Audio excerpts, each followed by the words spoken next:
വിശുദ്ധ മത്തായി എഴുതിയ സുവിശേഷം 25-ാം അധ്യായത്തിൻ്റെ 1-ാം തിരുവചനം. സ്വർഗരാജ്യം വിളക്കുമെടുത്ത് മണവാളനെ എതിരേൽക്കാൻ പുറപ്പെട്ട 10 കന്യകമാർക്ക് സദൃശ്യം. തുടർന്ന് വിശുദ്ധ മത്തായി ശ്ലീഹ മനോഹരമായ ഒരു ഉപമ രേഖപ്പെടുത്തിയിരിക്കുകയാണ്.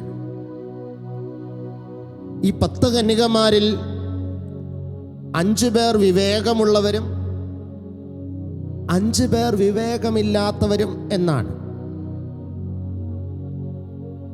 മണവാളനെ സ്വീകരിക്കാൻ 10 കന്യകമാരും കാത്തിരിക്കുന്നുണ്ട്. എന്നാൽ 5 പേർ വിളക്കിലൊഴിക്കുന്നതിനുള്ള എണ്ണ കരുതിയിട്ടില്ല. ഒരുക്കമില്ലാതെയാണ് മണവാളനെ സ്വീകരിക്കാൻ ഇരിക്കുന്നത്. മറ്റെല്ലാ ക്രമീകരണങ്ങളും ചെയ്തിട്ടുണ്ട്. എന്നാൽ എണ്ണ മാത്രം എടുത്തില്ല. ആ ഒരു കുറവ് അവർ തിരിച്ചറിഞ്ഞപ്പോൾ വിവേകമുള്ള കന്യകമാരോട് അവർ എണ്ണ കടം ചോദിച്ചു. എന്നാൽ മണവാളൻ വരുമ്പോൾ തങ്ങൾ കരുതിയിട്ടുള്ള എണ്ണ നഷ്ടമാകാതിരിക്കാൻ അവർ അത് കൊടുത്തില്ല. ഇവർ എണ്ണ വാങ്ങാൻ പോയി. ആ സമയത്ത് മണവാളൻ വന്നു. എന്നാൽ ആ മണവാളനെ കാത്തിരുന്ന ബുദ്ധിയുള്ള വിവേകമുള്ള എണ്ണ കരുതിയ മണവാട്ടിമാർ മണവാളനോടൊപ്പം മണിയറയിൽ പ്രവേശിച്ചു. എത്ര മനോഹരമാണ് ഈ ഉപമ!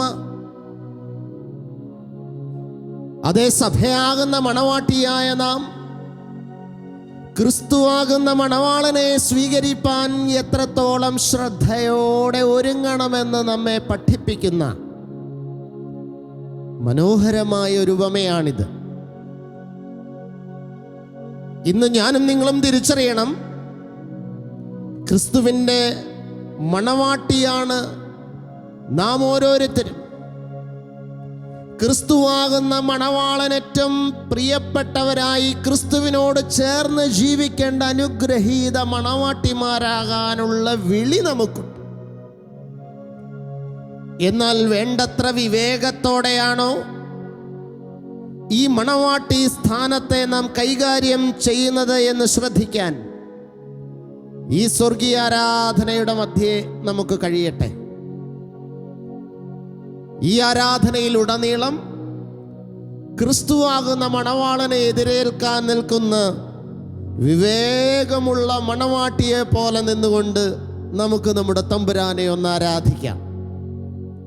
ഈ സ്വർഗീയമായ ആരാധന നമ്മുടെ ദൈവബന്ധത്തെ ദൃഢപ്പെടുത്തുന്ന അനുഭവമായി തീരട്ടെ.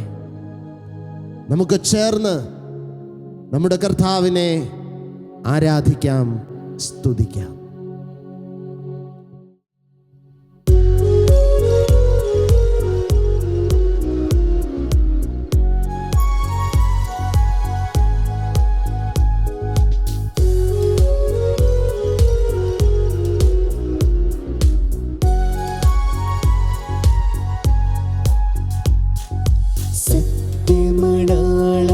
സുന്ദരനെ പ്രിയനാഥനേ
നീ വന്നാലും മാൻമിഴികളിലൂറും മാണിക്യങ്ങളെ നീക്കി മണവാട്ടി സുമുഖി സുന്ദരി തിരുസഭയെ നീ വന്നാലും അഗ്നിസമൻ അതിശോഭിതനാം മശിഹാനിൻ മണവാളൻ അവനോടു ചേരൂ കന്യകയേ നീ ധന്യതാം ജ്ഞാനം അഗ്നിസമൻ അതിശോഭിതനാം മശിഹാനിൻ മണവാളൻ അവനോടു ചേരൂ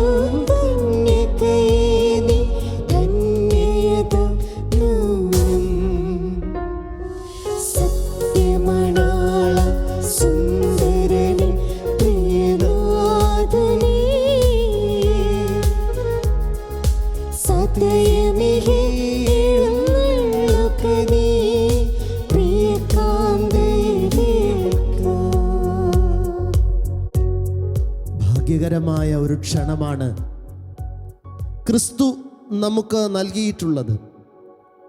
മണവാട്ടിയാകാനുള്ള ക്ഷണം. എത്ര ശ്രേഷ്ഠമാണ് ആ ക്ഷണം! ക്രിസ്തുവാകുന്ന മണവാളന്റെ മണവാട്ടിയാകാനുള്ള ക്ഷണം. ആ ക്ഷണം വാസ്തവത്തിൽ ദൈവസ്നേഹത്തിൻ്റെ വലിയ പ്രകടനമാണ്. ആരെയാണ് അവൻ മണവാട്ടിയായി ക്ഷണിച്ചത്?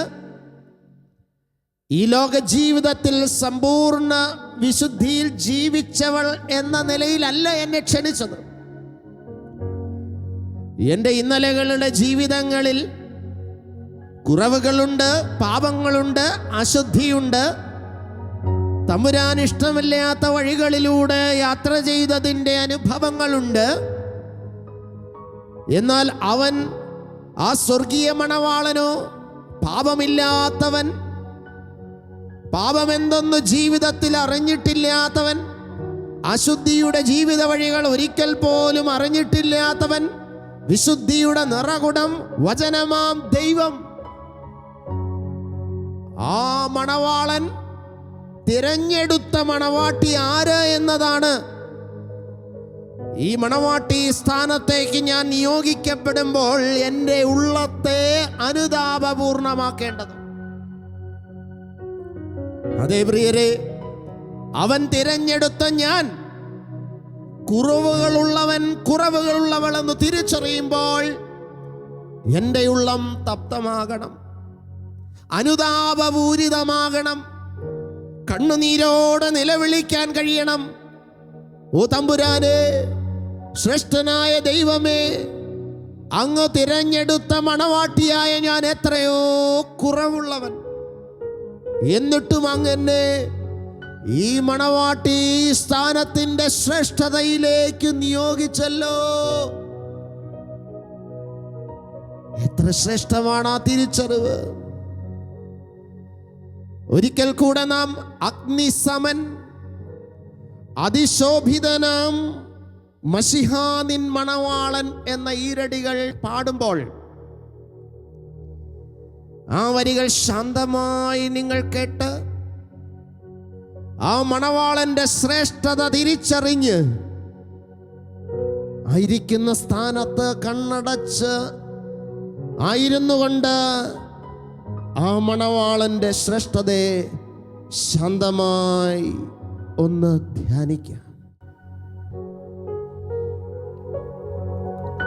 അഗ്നിസമൻ അതിശോഭിതനാം മശിഹാനിൻ മണവാളൻ അവനോടു ചേരൂ കന്യകയേ നീ ധന്യതാം ജ്ഞാനം. ആ മണവാളൻ എത്ര ശ്രേഷ്ഠനാണ് എന്ന് ഒരിക്കൽ കൂടെ ശ്രദ്ധിക്കൂ. അഗ്നിസമൻ അതിശോഭിതനാം മശിഹാനിൻ മണവാളൻ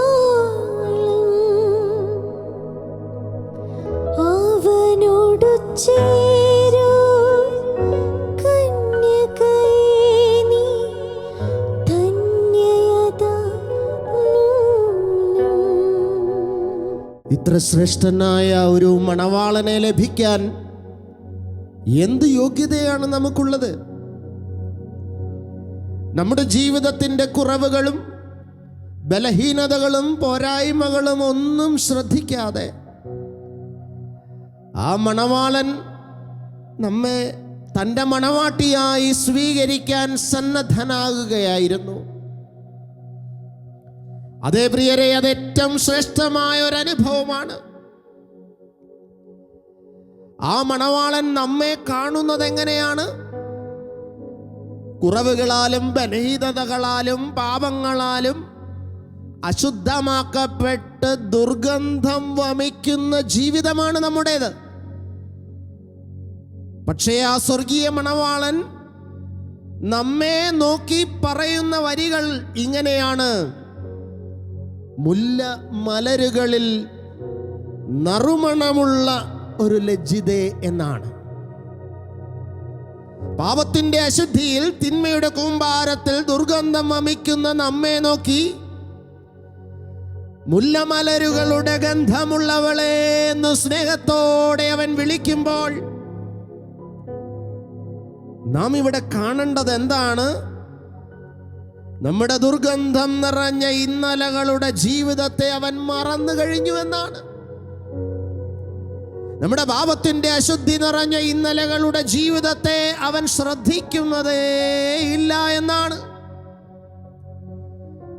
അതേ മണവാട്ടിയായി അവൻ നമ്മെ തിരഞ്ഞെടുക്കുന്നത് ആ ദുർഗന്ധങ്ങളുടെ പാപങ്ങളുടെ അശുദ്ധിയുടെ ഇന്നലകളുള്ള നമ്മയല്ല, അതിൽ നിന്ന് ഏറ്റെടുത്ത് ഉരുക്കി വാർത്ത് ശുദ്ധീകരിച്ച് പുതിയ വ്യക്തിയാക്കി തീർത്ത പുതിയ മനുഷ്യനായ മണവാട്ടിയെയാണ് അവൻ സ്വീകരിക്കുന്നത്. അതുകൊണ്ടാണ് ഇന്നലകളുടെ ദുർഗന്ധം നിറഞ്ഞ ജീവിതാനുഭവത്തെ മറന്നിട്ട് നാം മുല്ലമലരുകളുടെ നറുമണമുള്ള മണവാട്ടിയാണ് എന്നവൻ പറയുന്നത്. എത്ര ശ്രേഷ്ഠമാണ് ആ മണവാളൻ നമ്മെ കാണുന്ന വിധം! യോഗ്യതയില്ലാതിരുന്നിട്ടും അവൻ നമ്മെ അങ്ങനെ കാണുന്നല്ലോ. ധ്യാനിക്കാം, ഈ തിരിച്ചറിവിനെ നമുക്ക് ധ്യാനിക്കാം. ദുർഗന്ധം വമിച്ചിരുന്ന നമ്മുടെ ജീവിതങ്ങളെ സുഗന്ധപൂരിതമാക്കുന്ന മണവാളനെ നമുക്ക് ധ്യാനിക്കാം.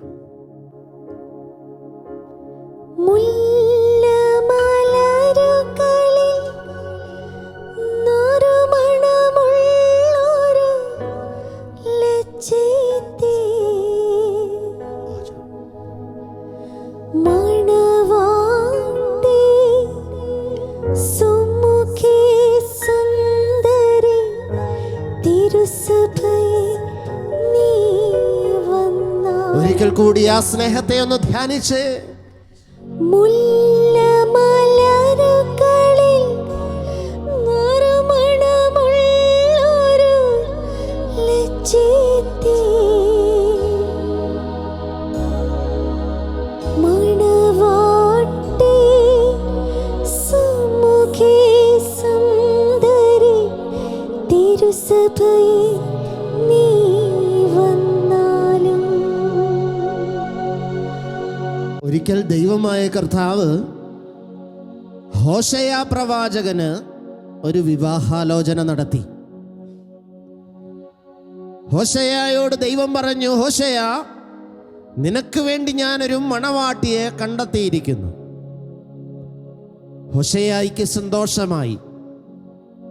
ആ മണവാട്ടി ആര് എന്ന് കർത്താവിൻ്റെ നാവിൽ നിന്ന് കേൾക്കുവാൻ കൊതിച്ച് ആ മണവാട്ടിയുടെ വിവരണം കേൾക്കാൻ കാതോർത്തിരുന്ന ഹോശായയോട് ദൈവമായ കർത്താവ് പറഞ്ഞു, ഹോശയ, അവൾ വ്യഭിചാരം ചെയ്ത് ജീവിക്കുന്ന ഒരു സ്ത്രീയാണ്. വ്യഭിചാരത്തിൽ അവൾക്ക് കുഞ്ഞുങ്ങളുമുണ്ട്. ആ സ്ത്രീയെ നീ നിന്റെ ഭാര്യയാക്കി മാറ്റണം, നിന്റെ മണവാട്ടിയായി നീ സ്വീകരിക്കണം. ഏതൊരു മണവാളനാണ് തൻ്റെ മണവാട്ടിക്ക് ഉള്ള യോഗ്യത ഇതൊക്കെയാണ് എന്ന് കേൾക്കുമ്പോൾ സന്തോഷിക്കാൻ കഴിയുക? വേദനയല്ലേ ഉണ്ടാവുക?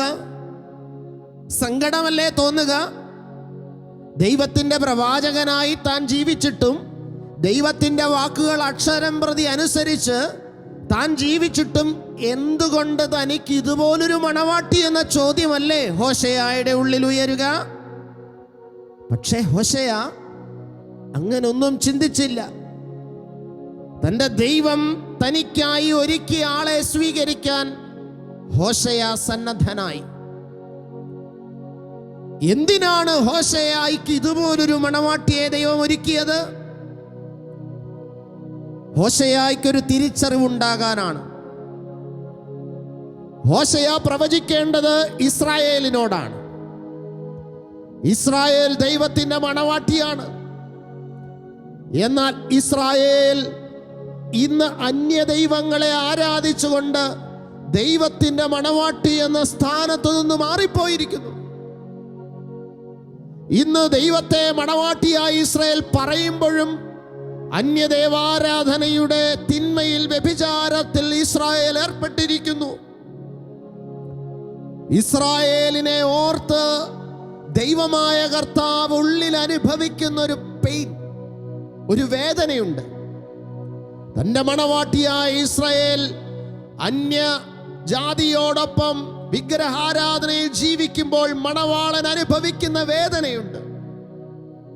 ഹോശേയ പ്രവചിക്കാൻ ഒരുങ്ങുമ്പോൾ ആ വേദന എന്തെന്ന് ഹോശേയ അറിയണം. അതെ, ദൈവം അനുഭവിക്കുന്ന വേദന. തൻ്റെ മണവാട്ടിയായ ഇസ്രായേൽ അന്യദേവനെ ആരാധിക്കുമ്പോൾ ആ ഉത്തമ മണവാളൻ അനുഭവിക്കുന്ന വേദന ഹോശേയ അനുഭവിക്കണം. ആ വേദന തിരിച്ചറിഞ്ഞുകൊണ്ട് വേണം ഹോശേയ ഇസ്രായേലിന്റെ പാപത്തെക്കുറിച്ച് അവരോട് പ്രവചിക്കാൻ. അതേ പ്രിയരെ, ഇന്ന് നമ്മെ ഓർത്തും കർത്താവ് ഇതേ വേദനയിലല്ലേ? ക്രിസ്തുവിന്റെ മണവാട്ടിയായ നാം പാപത്തിന്റെ, ലോകമോഹങ്ങളുടെ, ജഡീക താല്പര്യങ്ങളുടെ, ലൗകിക തിന്മകളുടെ, അശുദ്ധ വികാര വിചാരങ്ങളുടെ പാപക്കുഴിയിൽ ഏർപ്പെട്ട് അതേ ക്രിസ്തുവാകുന്നൊരു മണവാളൻ ഉള്ളപ്പോൾ തന്നെ മറ്റ് ലോകമാകുന്ന മറ്റൊരു മണവാളന്റെ പിന്നാലെ പോയ മണവാട്ടിയല്ലേ? അതിനെ ഓർത്ത് അനുദപിക്കാൻ തന്നെയാണ് ഇന്ന് സ്വർഗം നമ്മെ ക്ഷണിക്കുന്നത്. മുല്ലമലരുകളുടെ നറുമണമുള്ള ശോഭിതയായി ഞാനും നിങ്ങളും മാറണമെങ്കിൽ ഇന്നലകളുടെ ലോകമാകുന്ന മണവാളനെ നാം സ്നേഹിച്ചതിനെ ഓർത്ത് നാം കരയണം. അതെ, എന്നിട്ടും ഈ മണവാളൻ നമ്മെ വിളിക്കുന്നല്ലോ, മുല്ലമലരുകളുടെ നറുമണമുള്ളവളെ എന്ന്. ആ വരികൾ വീണ്ടും ധ്യാനിച്ചുകൊണ്ട് മണവാളനെ മറന്ന ജീവിതാനുഭവങ്ങളെ ഓർത്ത് നമുക്ക് ആത്മാർത്ഥമായി പശ്ചാത്തപിക്കാം. മുല്ലമലരുകളിൽ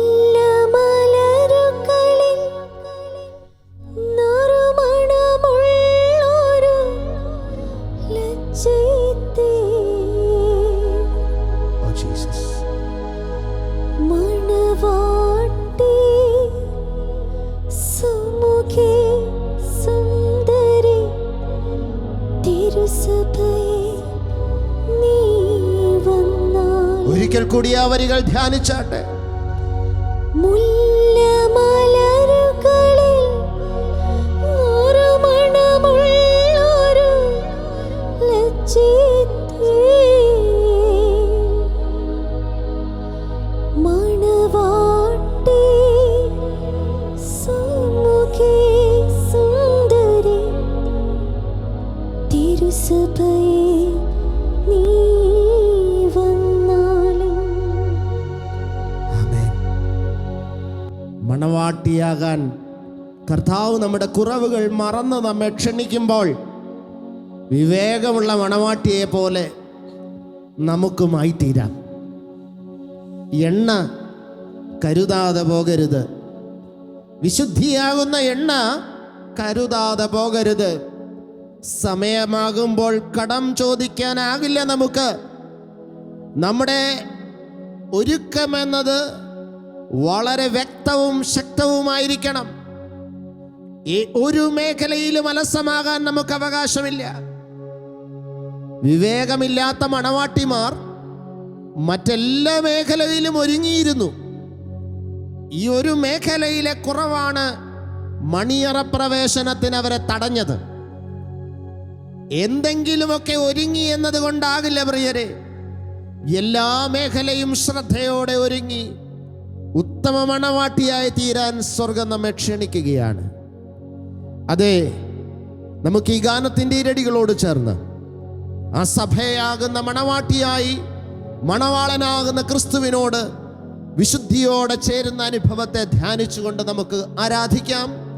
നമ്മുടെ കർത്താവിനെ ആനന്ദത്തോടെ നമുക്ക് മഹത്വപ്പെടുത്താം.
നമ്മെ സ്നേഹിക്കുന്ന സ്വർഗീയ അനുഭവത്തെ നമുക്ക് ധ്യാനിക്കാം. അതേ പ്രിയരെ, ഒരു കാര്യം കൂടെ നാം തിരിച്ചറിയേണ്ടതുണ്ട്. മണവാളനായ ക്രിസ്തു മണവാട്ടിയായി നമ്മെ സ്നേഹിച്ച് സ്വീകരിച്ചത് ആ കുരിശിലാണ്. ആ കുരിശിന്റെ ചുവട്ടിലാണ്, ആ സ്ലീബാ തരുവിലാണ്. ഈ സത്യം നാം തിരിച്ചറിയണം. മണവാട്ടിയായി അവൻ നമ്മെ ഏറ്റെടുത്തത് കുരിശിൽ തന്റെ ചങ്ക് പിളർന്നുകൊണ്ടാണ്. കുരിശിൽ തന്റെ ശരീരം മുഴുവൻ കീറി മുറിച്ചുകൊണ്ടാണ്. ഇത്രത്തോളം വ്യക്തമായി, ഇത്രത്തോളം സ്നേഹത്തോടെ മണവാട്ടിയെ സ്വീകരിച്ച് മറ്റൊരു മണവാളൻ നമുക്കുണ്ടോ? അതേ പ്രിയരെ, ഇപ്പോൾ ആ കുരിശിന്റെ ചുവട്ടിലേക്ക് ഒരു നിമിഷം നമുക്കൊന്ന് നോക്കാം. ആയിരിക്കുന്ന സ്ഥാനത്ത് കണ്ണടച്ച് ആ സ്ലീബാ തെരുവിൽ നമുക്കായി തൂങ്ങിക്കിടക്കുന്ന ക്രിസ്തുവാകുന്ന മണവാളനെ നമുക്കൊന്ന് നോക്കാം. ആ ക്രിസ്തുവിനെ കണ്ടപ്പോൾ സഭ നക്ഷത്രങ്ങളെ പോലെ ക്രമമായി നിന്നുകൊണ്ട് ഭക്തിയാദരവോടെ ആഘോഷിച്ചു. ഇവൻ തന്നെ എൻ്റെ മണവാളൻ, ഇവൻ തന്നെ എൻ്റെ ശ്രേഷ്ഠനായ മണവാളൻ. ആയിരിക്കുന്ന സ്ഥാനത്ത് കണ്ണുകൾ അടച്ചു നിന്നുകൊണ്ട് ആ ക്രൂശിൽ നമുക്ക് വേണ്ടി പിടയുന്ന മണവാളന്റെ രൂപം കൂടെ നമുക്കൊരു നിമിഷം ധ്യാനിക്കാം.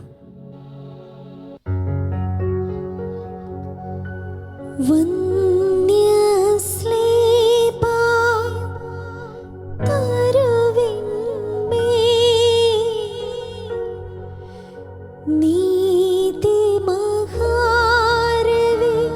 നീതിമഹാരവിയാം നിന്നെ നിർമ്മലയാം സഭ കണ്ടപ്പോൾ അമ്പിളിത്തുല്യം കൃമമായി നിന്നിട്ടകലാധിപനാം നിൻ പ്രാഗൽഭ്യത്തെ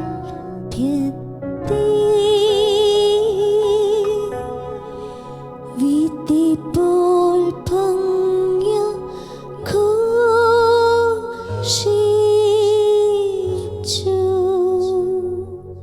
Thank you, Lord. Thank you, Jesus. We love you, Lord. ഓ മണവാളനെ, അങ്ങയെ ഞങ്ങൾ സ്നേഹിക്കുന്നു. Thank you, Jesus.